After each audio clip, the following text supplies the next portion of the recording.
Salutations, ici Geoffrey de Formathlète pour bâtir un corps en meilleure forme. Dans cette 5e partie de cette série de vidéos sur les automassages, je vais présenter les différentes techniques d'automassage qu'on peut utiliser avec ses mains, avec les rouleaux de massage, les bâtons de massage et la canne de massage.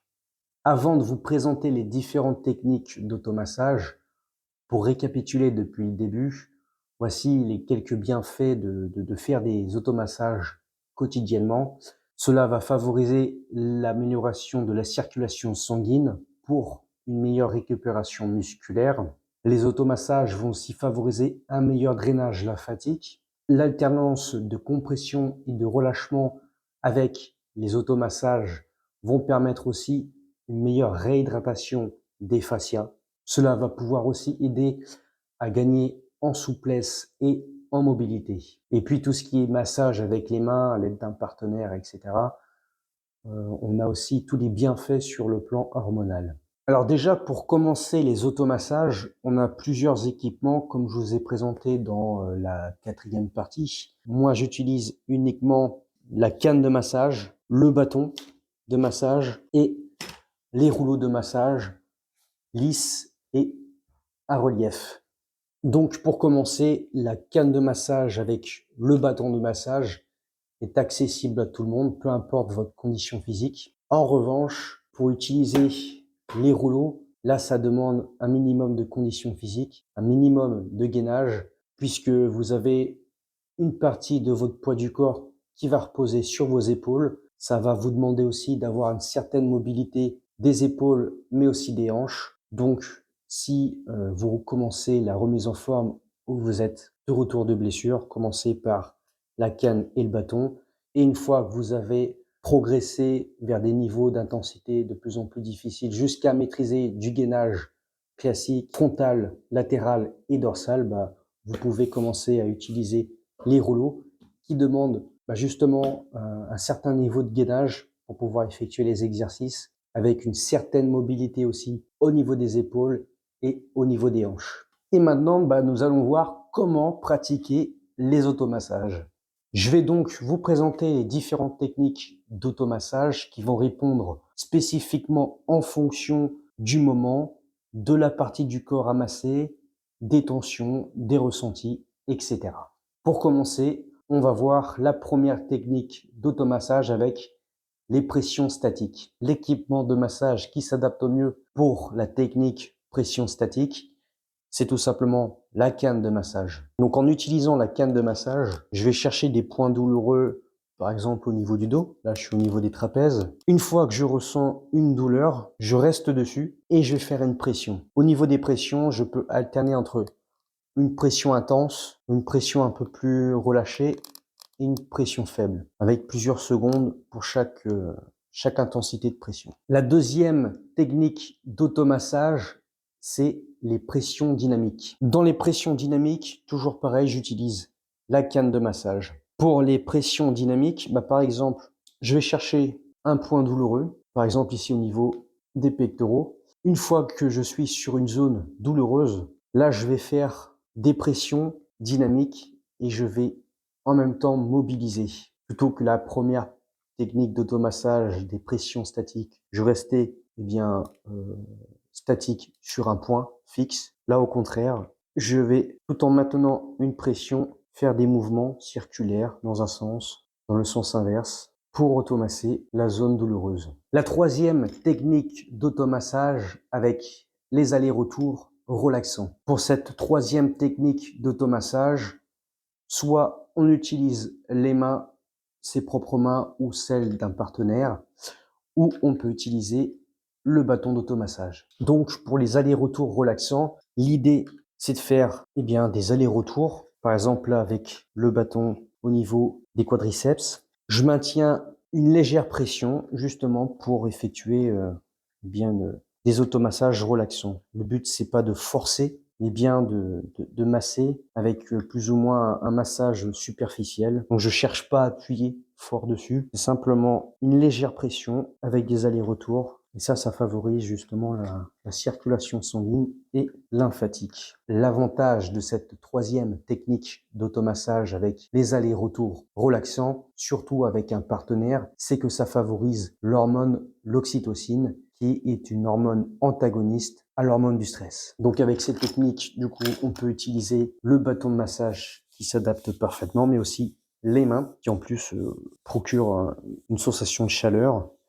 Et donc là, pareil, je vais faire des allers-retours relaxants avec une très légère pression. Donc je peux faire différents mouvements circulaires, transversales. La quatrième technique d'automassage avec les allers-retours, mais énergétiques. À l'inverse de la troisième technique où on effectuait des allers-retours relaxants, dans cette quatrième technique, on va plutôt avoir des massages plutôt énergétiques. Ça va surtout permettre de favoriser l'échauffement musculaire, notamment pour préparer un effort physique pendant sa phase d'échauffement. Donc pareil pour la troisième technique. Pour cette quatrième technique, j'utilise le bâton de massage et mes mains. Voilà avec le bâton la technique d'automassage avec des allers-retours énergétiques. Donc là, j'appuie pas fort non plus, faut que ça reste superficiel, mais par contre, c'est plus dynamique. Donc voilà un petit peu avec le bâton ce que ça peut donner. Et pareil avec les mains ici, voilà, je viens frotter.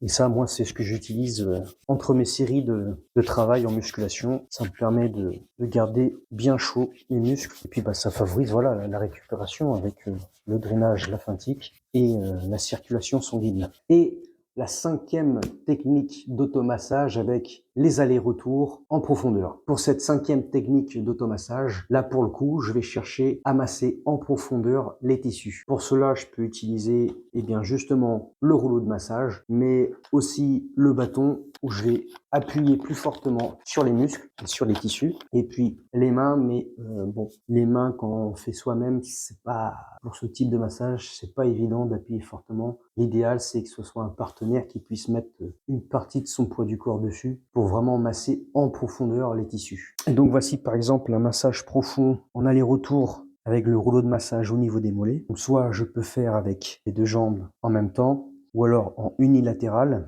ou alors je peux accentuer l'intensité du massage en plaçant une jambe par-dessus. Et pour accentuer encore le massage des tissus profonds, on a les rouleaux avec des reliefs. Alors celui-là, il est relativement soft comparé à d'autres que j'ai. Donc là, c'est le même principe, sauf que du coup, avec les reliefs, on va sentir que il y a des tensions, il y a des nœuds qui vont se faire sentir bien plus intenses. Donc voilà, moi, les différentes techniques d'automassage que j'utilise au quotidiennement avec les équipements d'automassage que sont le rouleau de massage, la canne de massage et le bâton de massage. Chaque technique d'automassage et chaque équipement va répondre à un besoin spécifique. À vous de trouver ce qui vous convient le mieux en fonction de vos besoins quand pratiquez du coup les automassages. Certaines techniques d'automassage avec certains équipements sont plus appropriées à un certain moment qu'à un autre. Par exemple, moi j'utilise la canne de massage au réveil pour faire mon réveil corporel, mon rituel matinal. Ensuite, je l'utilise